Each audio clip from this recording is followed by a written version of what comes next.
Hello, everyone, and we are live. Welcome to season 2, second season of NascarFemale.com's live webcast, The Burnout, with me, your host, Kimberly Grace Bowman, the OFR for the number 24 of Chase Elliott, and my co-host, Emily Luther, the OR for the number 21 of Ryan Blaney. That is something new at NASCAR Female. I'll go ahead and address that. We are no longer OFRs. We are ORs, which are official reporters, not official fan reporters. We're upping our professionalism just a little bit and bringing y'all the best as usual. All right. Well, one word, I guess, to describe the off season between the 2016 season and the 2017 season would be nothing short of wow. Lots of changes. And there'll be some changes to our broadcast here too. We're going to sort through all that. First of all, if you haven't figured it out by now, we changed the time from 9:30 Eastern to 9 Eastern. And we will run for about 30 minutes. We're going to try to condense, shorten, and not ramble as much. Scouts Honor, we're going to try to get to the point a little bit better. So, let's see what should we start with. First of all, if you have your television on any racing right now, you know that the Can-Am duels are going on right now as we speak. And congrats to Chase Elliott for winning the first one.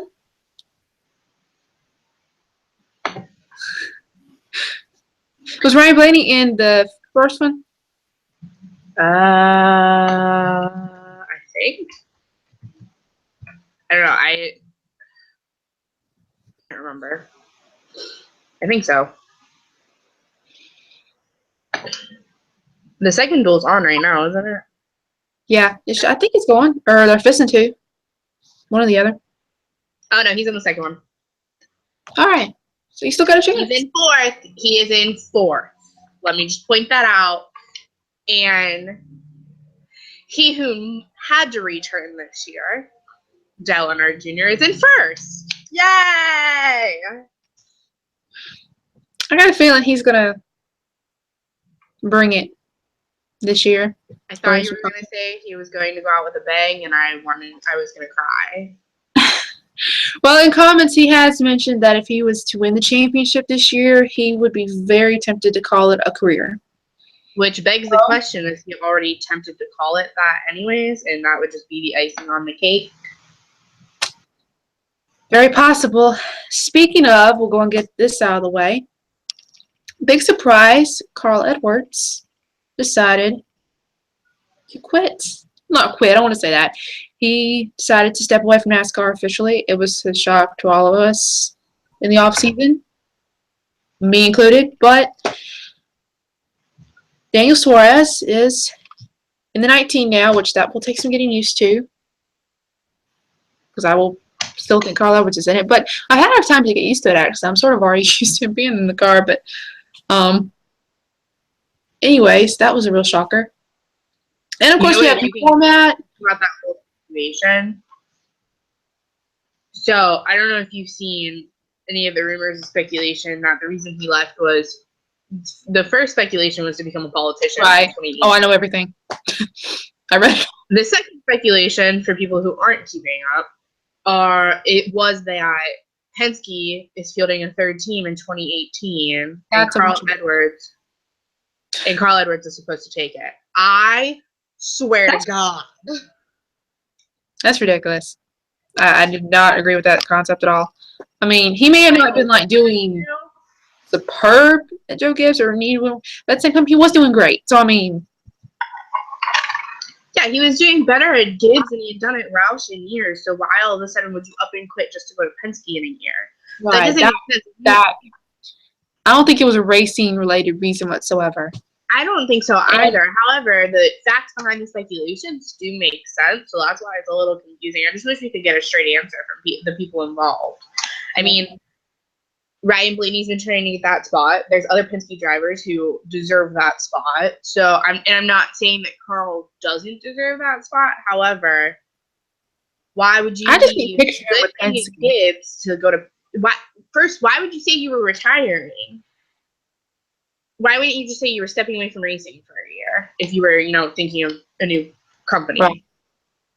I don't. And I just want to say that, I fully, support Carl Edwards' decision because, I know what it feels like to try to feel your way through things. And it's like, to the fans, they see a race car driver who should be a race car driver for life because everyone else does that. And then they retire when they get older, but everyone's different. And he just made that decision. I really commend him for it. And there is nothing wrong with anything he said. And seriously, why does he have to tell us the reason? It's his business. He chose to step away. Maybe there's nothing fishy about it. He just wants to put other things in his heart. And that's just my opinion. I think he has every right to do that without having to draw suspicion. NASCAR's getting about as bad as politics. Can someone just have a reason to do something, whether or not they let anyone know why? I completely agree with that. I just wish if all the speculation was going to be happening, that we could just get a straight answer. Like, it's not he doesn't have to tell us. However, you would think he would want to address the rumors. Right. Especially if there is going to be a politics type of situation come next year, which if I live in Missouri, I vote for him. Oh, yeah, he'd be pretty good. But a lot of Greg Biffle, he said he's stepping away some, and all this, it just begs the question. It's like, okay, what is happening behind the scenes in NASCAR that's causing all of these drivers to suddenly say they're stepping away? Well, yes, I'm curious. Part of the problem with Biffle was he didn't have a ride for next year. Like, it was a completely different situation. Carl had a ride. There was no issue with that. Biffle did not. And, in the interviews with Biffle, he said that if the right opportunity arises and it's with the right team, he will come back. He'll leave the position that he's doing now as an analyst. He'll come back. So I think he's past the point of, he's up there in age. So I think he's past the point of waiting around, and, just taking whatever gets thrown at him. I think he is at the point where he wants it to be the perfect fit so he can officially retire from that team. Right. And we have a new name for the series, Monster Energy NASCAR Cup Series. Did I say that right? Yes, that's correct. And, a lot of people think it's going to be a good thing for the sport. I don't know. I'm kind of wary of it because I would have not thought they would have been the first company NASCAR chose to partner with, but that's just me. I'm sure everyone's got their opinions, but that was a shocker for me because I'm like, really? They didn't seem. I know they do other things in racing and stuff, but that was a really surprise for me. It's also very surprising that they're still sponsoring Kurt Busch's car because can they do that? Junior sponsored by Nationwide, and Nationwide stepped away from the Xfinity series now. They stepped away from that series so that they could put more sponsorship into Junior. Mm-hmm. So how can they put the sponsorship? Interesting. They probably just I hate to say they probably got a lot more money and make them down to money. I don't know. That's probably true. Very true. All right. So about what Monster has already done is for anybody who missed a Sunday race or a Saturday night race, and you had to pay to listen to the audio. Monster has fans into that for the beginning of the season. I don't know if it's going to continue, but it is nice that they are doing it for Speed Weeks and for the 500. So not only is the race audio unlocked by MRN, but so is all of the driver audio. Didn't know that. So, love or hate it, we got a new name, and the 2017 NASCAR Monster Energy NASCAR Cup Series is underway. And just take a moment. Speaking of new season, we are back to getting our giveaways started, our postcard giveaways. This week, the prize package is courtesy of Emma Blaney at Emily's and Mama B's, located in Concord, North Carolina. Wonderful package. Looks like a bunch of Ryan Blaney gear, hats, shirts, a bunch of cool stuff. If you are Do what? So for what is actually in the package, you get a Ryan Blaney baseball tee, and Emma has all sizes available. So if you are the lucky winner, you just let her know what the sizes are. You let somebody at Nascar Female know the sizes, specifically Kimberly, Caitlin, myself, or Liz, and we will get that message relayed to the person it needs to go to. And then the hat itself is signed by Ryan, so that's a special little throw-in that Emma did for us. And thank you to Ryan for your support.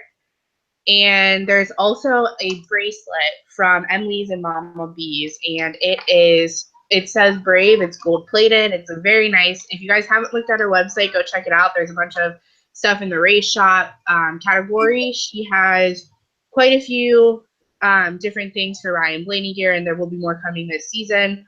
And she has a lot of actually really cool and cute things for things that aren't related to racing. So just go check it out if you get a chance. Just search for Emily's and Mama B's. You'll see us tweeting about it all weekend. So go from there. And if you haven't already, go to NASCARFemale.com and get yourself a lucky postcard, because get your lucky number. I'm the one who heads all that up. Just fill out that information, and I will get your postcard out to you, and it'll be your exclusive number. And just a note, if any of y'all have signed up for it once, has already asked for a postcard, unless you've lost it or need another one for some reason because the first one was damaged, you do not have to sign up a second time. For some reason, I've gotten some repeat requests. I don't know if a bunch of people has lost any. I just want to make sure that was clear to anyone watching. If you've signed up once, you're good. Unless you've lost it, of course, and you can ask us for a replacement. There's been a few people who never got it. I actually got a few tweets this weekend. I don't know what happened. USPS, we love to blame them because, let's be honest, the mail never comes in time. So for those, we apologize. We'll get new things out. I might actually have to request a new one myself, but can I keep the same number? You said, can you keep the same number?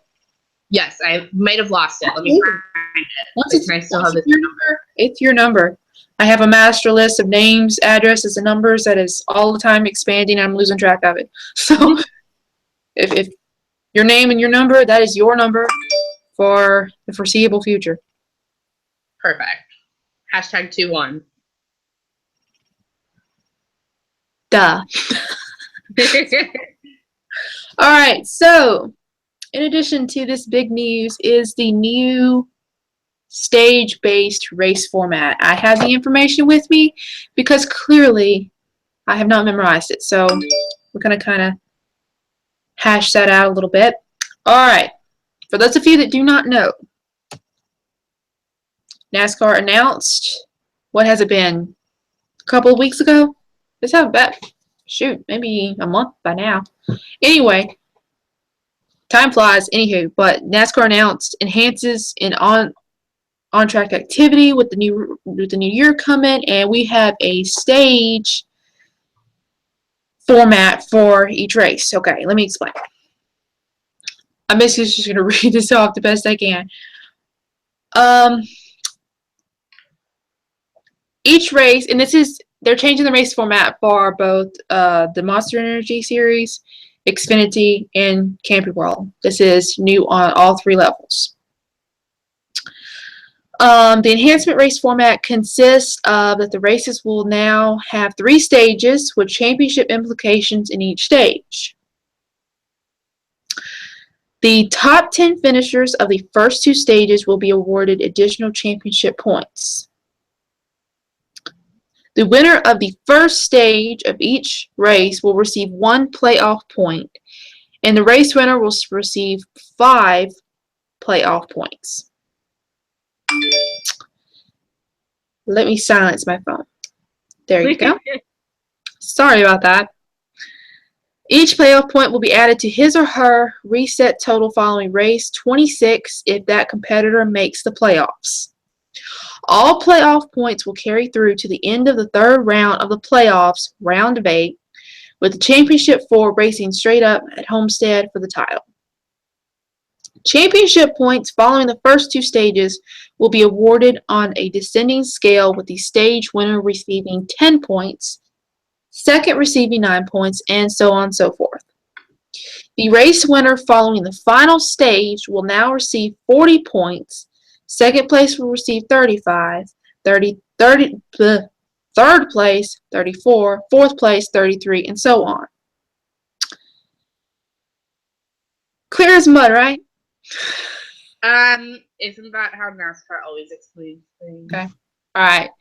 So if y'all have viewed our webcast any last year, you know that we have very strong opinions about the changes and implications about NASCAR. So I will not rehash any of that. Try not to.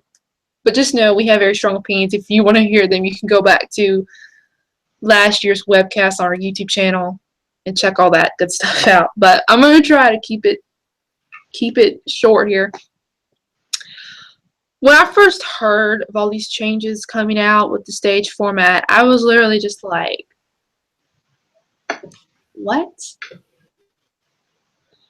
First, I found it hard to believe. Second of all, I was just like, this is not happening. They're not making our sport worse than it is.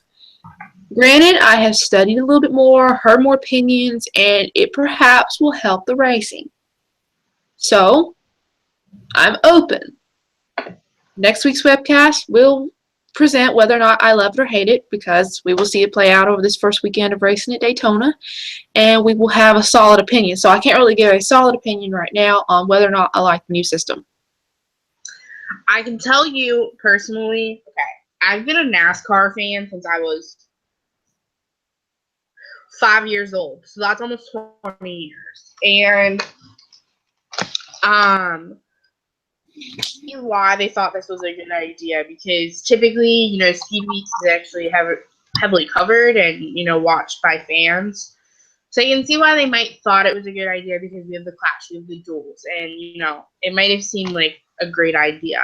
However, if you listen to all the old fans that, watched when it was the Winston Cup Series and the Nextel Cup Series, a lot of fans are frustrated because things just keep changing. And I know it's supposed to make it more competitive, and I know it's supposed to increase ratings, and I get that. But my fear is that it's going to have the opposite effect, and then where does NASCAR go from here? Yeah, there's definitely that fear, and I totally agree. It's just I'm trying so hard to keep an open mind. Yes. So, like I said, we will not probably have a solid opinion until we see all this play out and have it explained to us more by watching the race. I'm sure next week we'll have a solid opinion about the new format. So, but right now I can tell you that if this helps the racing and makes it more competitive, I'm open. But like we said before, it just seems like another Band-Aid on a situation that would never have occurred had we not started making all these changes several years ago. So that's my basic opinion, is we wouldn't have had to make the competition in racing better, like if technology in the cars wouldn't have gotten so advanced, or we didn't try to fix things so much that didn't need to be fixed years ago. I say years ago, several years ago, not like 90s. I mean recent history. Yeah. When technology started getting a little bit more advanced. So what change I think is going to be more effective, but not in a good way this season? The 5-minute rule? That, and the fact that you can't take your car to the garage, because if you do, you're gone. I am so How many people did that happen and play out? It's interesting. I understand the concept and the safety concept behind it all. I totally get that, but yeah, the part about, it's going to create a little bit of fear. I can sense the fear level rising on pit road for cars to be like, oh no, is it really this bad, or do we need to go back to pit road? If we go to the garage, we're toast. We can't continue the race. So it's like, that is my biggest concern. I'm totally for what NASCAR is doing in keeping the track safer and yada yada yada, but at the same time, I hope it doesn't make pit road chaos, because people are trying to decide whether or not going to the garage is worth being out of the race. Yeah, absolutely. So that fear level on pit road just concerns me just a little bit, or a lot. It'll be really cool to see up close and personal when we go. Missy and I will be going to Kentucky this year as media representing NASCAR Female. It'd be interesting to see that actual live action while we're there, how it affected it and how it affects the atmosphere. Because it always looks different than it does on TV. Like, it always appears differently. Mm-hmm. I do have an announcement to make.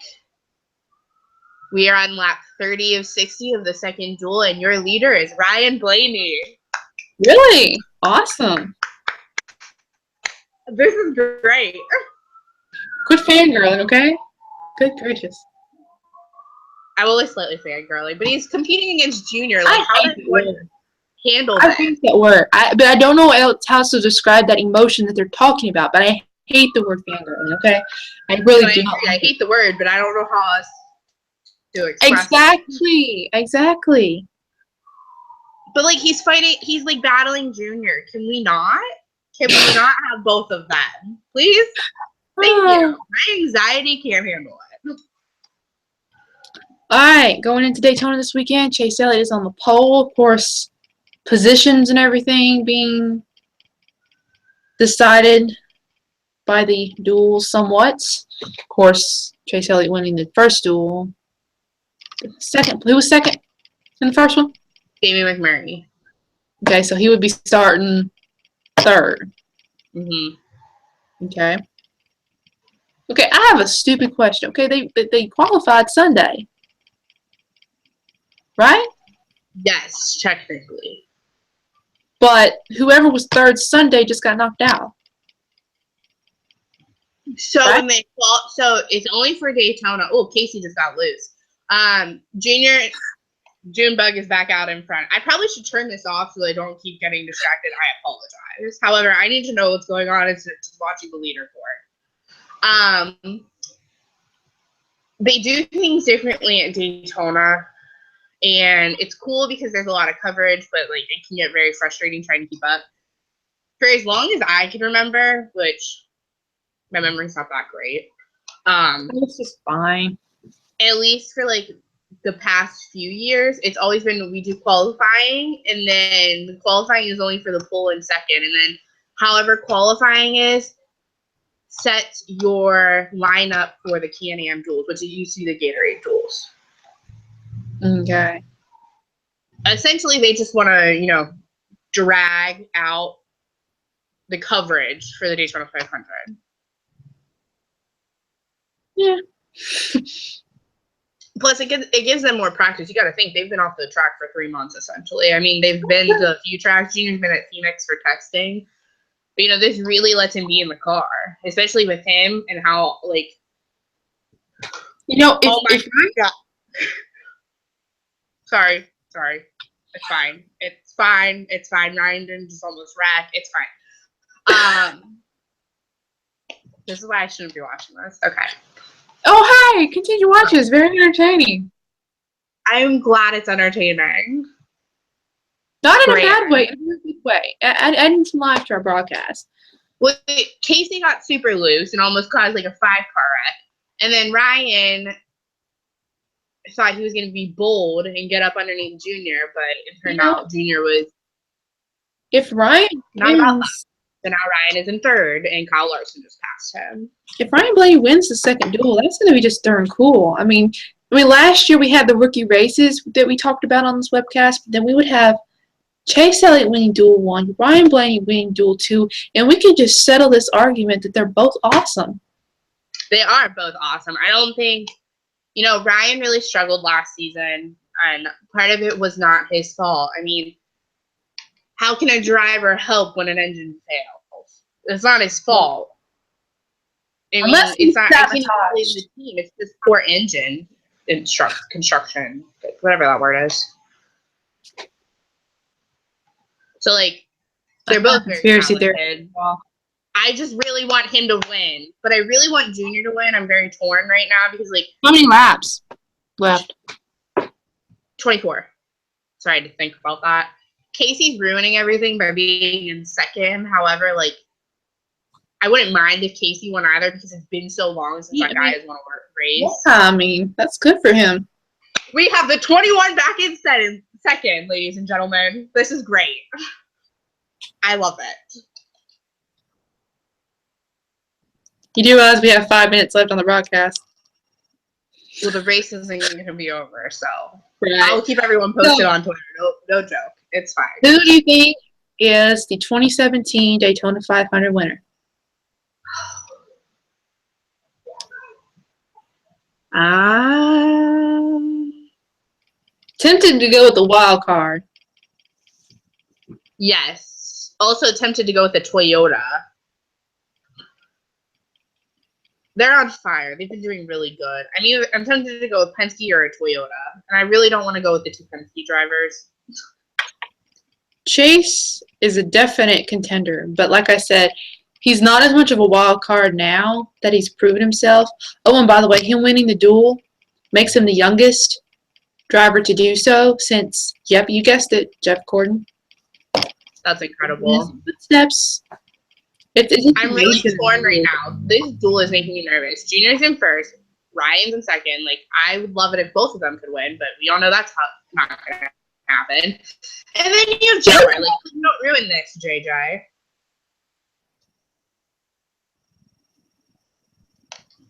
He likes to soil things for me, though, so I wouldn't be surprised if he ruined it. All right, come back to us. All right, so our picks for this race. I need to make a solid pick. You can't really make a solid pick at restricted plate tracks, but anyway. I am going with the 88. I think he will prove himself and he will be back in victory lane this weekend. He's got a lot to prove after missing out last season. Right. I think Junior's a very solid pick. I want to go with the 21, but I don't want to jinx him because that always seems to happen, so I'm going to avoid that. I was really going to say base, so I'm like, I'll go with Junior. I didn't say that. Who is your pick?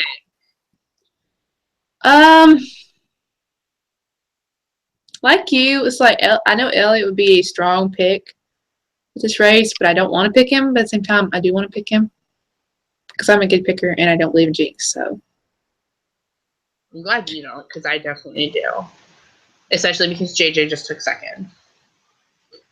I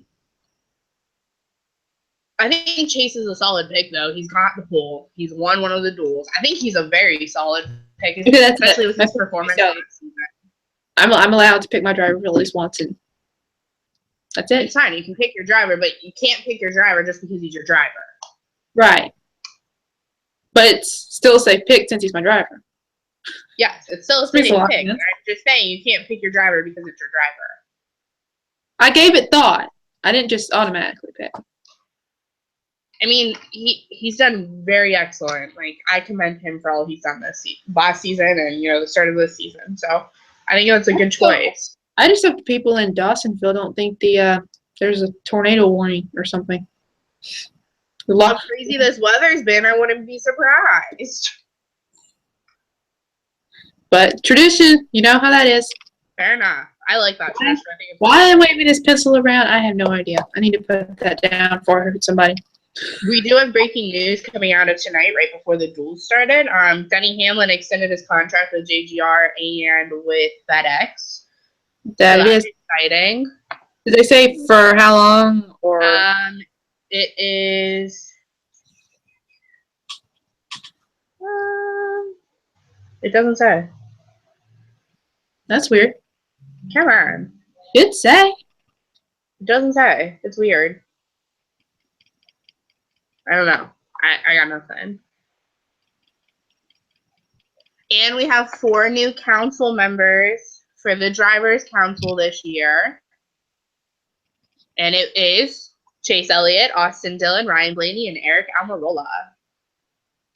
Leonard Jr., Tony Stewart, and Kyle Larson. All right. Well, the short end of the webcast is going to take some getting used to. The time just flew by. All right. Well, guys, we need to make 2017 the greatest year ever for this webcast. We want to bring it up a level. We have a couple things in the woodworks we're trying to do to get viewership up and get more out to you guys from NASCAR Female. And y'all can help us out. Retweet our post, like on Facebook, whether it's Twitter, Facebook, help us get the word out about the webcast. We would love to have more of you join and watch and support us. We have a chat box on this Google Hangout, so if you have questions, we would love for you to chime in and get discussions going during the webcast. Don't just let us talk. Y'all get involved. Ask questions. We would love to dish on it.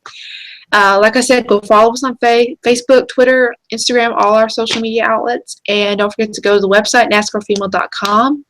There's improvements coming to the site also. And check out all the wonderful articles our ladies will be writing. Our ORs, official reporters, will be writing for the site as the season begins. And we have an awesome year to look forward to, and hope you guys will join us more often for the webcast here. Subscribe to our YouTube channel. If you subscribe to the YouTube channel and turn your notifications on as soon as we go live with this, you'll get a notification on your mobile and you won't miss a thing. So again, thank you guys for tuning in, or if you're watching this on YouTube, thanks for checking us out. And we will be back next Thursday after the Daytona 500 at the same time, 9 p.m. Eastern. And we'll see you guys then, I guess. We're signing out for tonight. Remember to spread the word. Thank you guys for joining us. Have an awesome night. See you guys next week. And remember, check out NASCARFemale.com. We actually just updated the site. We have a Journey to Cup section now, which that will be completely up and running. We're just missing a few things. And there will be a volunteer board being put up